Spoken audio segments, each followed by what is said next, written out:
Hey guys, welcome back to this channel. In this video, I'll be showing you guys how you can give feedback to the CapCut app on PC. Go to menu and you can go to the help section here and just go to feedback and you can type in your feedback. You can maybe request a feature, or you can kind of complain about an issue. You can also describe the problem here. You can also upload upload a video or image about your problem, and you can upload some projects, maybe have ideas for it as well. Just select the one that you have, maybe like it's lagging, describe it, and you need to enter your email, and then you're just going to press submit to enter your feedback, to send the feedback.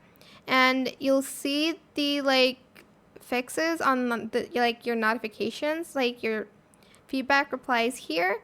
So yeah, that is it. I hope this tutorial is helpful for you guys. Don't forget to like, comment, share, and also subscribe to this channel if you haven't done that already.